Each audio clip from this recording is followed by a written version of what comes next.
Today we're taking a look at the final installment in a trilogy of watches from John Mayer, Hodinkee, and of course G-Shock. This is a blue edition.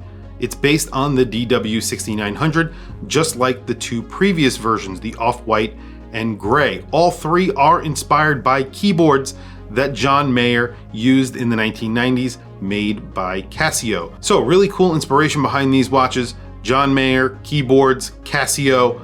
But are these really the final versions? Is this blue version the final John Mayer Casio that we will see? Only time will tell. Anyway, let's flip the camera and take a look at the new DW6900 inspired by John Mayer.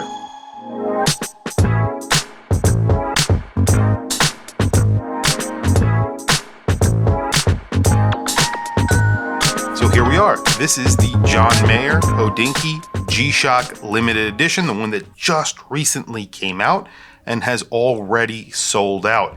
It was available only on the Hodinkee website. This is the third installment in a trilogy of John Mayer Hodinkees. The first one was gray, the second one off-white. This one is in baby blue. It also has some other colors in it that are sort of represented on the box. All three came in boxes like this. So an outer cardboard box, inner leatherette box that is signed John Mayer Hodinkee on a little metal plaque, as you can see right there.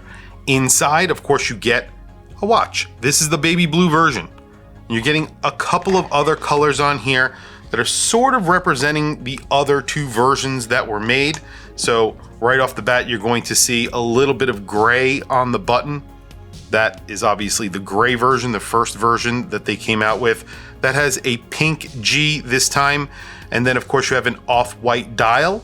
You have a little bit of pink and then aqua green, I guess you would call it right there. And then you have a really beautiful blue that they chose for the color of the case and the strap. Now, obviously this is a resin case and strap. It is a DW6900.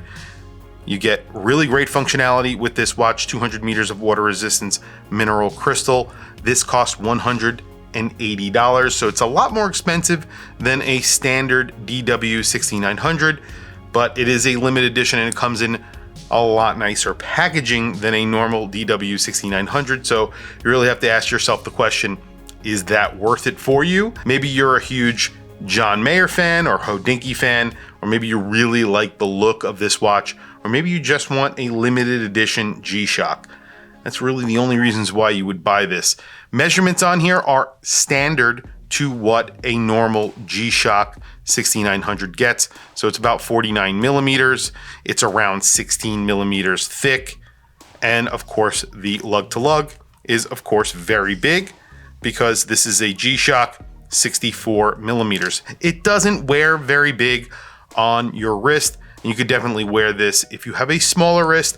G-Shocks just wear very well. The dimensions don't really matter. This was a limited edition with Hodinkee and they have sold out. So prices on these have already gone up and are selling for more than list price on eBay. I have already looked and they're selling around $300.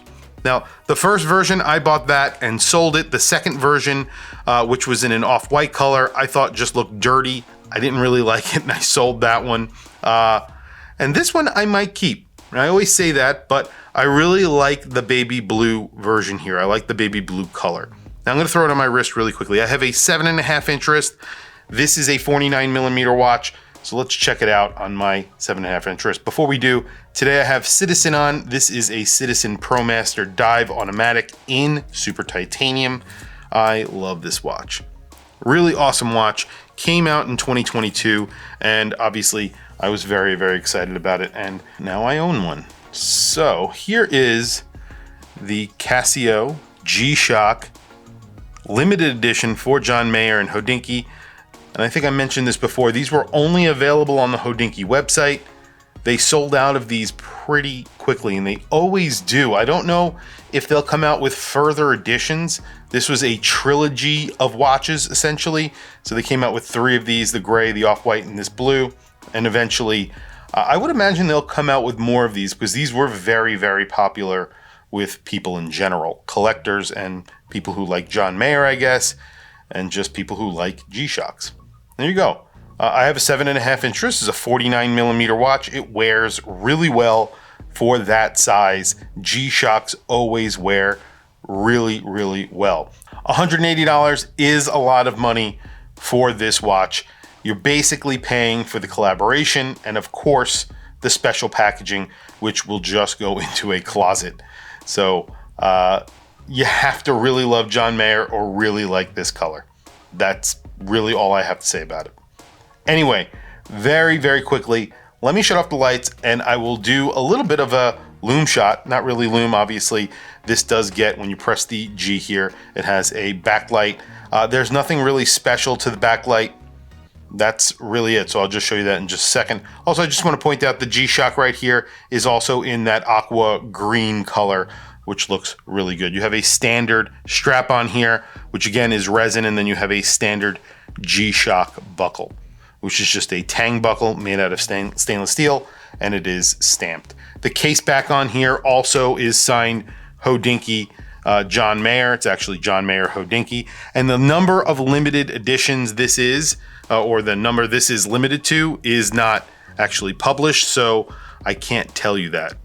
But I would imagine it's in the thousands, but I have no idea. And they did sell out, so usually they sell out of the John Mayer Hodinkee limited editions, but Hodinkee have done a few different limited editions with like Timex and other brands, and those have not sold out. They're actually available on their website. So obviously it speaks to how popular these watches actually are. Very quickly, a lume shot or backlight shot. Well, there you go. It's sort of a green color. I think that's pretty standard. There's a few different colors that they use.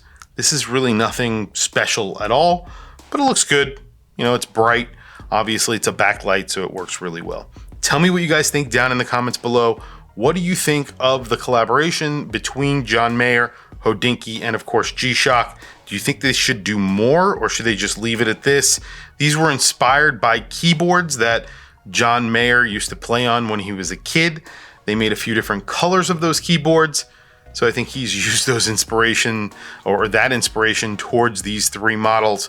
I'm not sure what he would then decide to design, further iterations of this, against. But tell me what you guys think down in the comments below. Should he do another one with Hodinkee? Maybe you should collaborate on a different watch, maybe a different version, maybe the G-Shock Square. I think that would look pretty cool as well. Tell me what you guys think down in the comments below. Please also don't forget to like and subscribe, hit that bell icon. It is super helpful for the channel and I very much appreciate it. Please follow me on Instagram. My Instagram is WatchChrisBlog, all one word.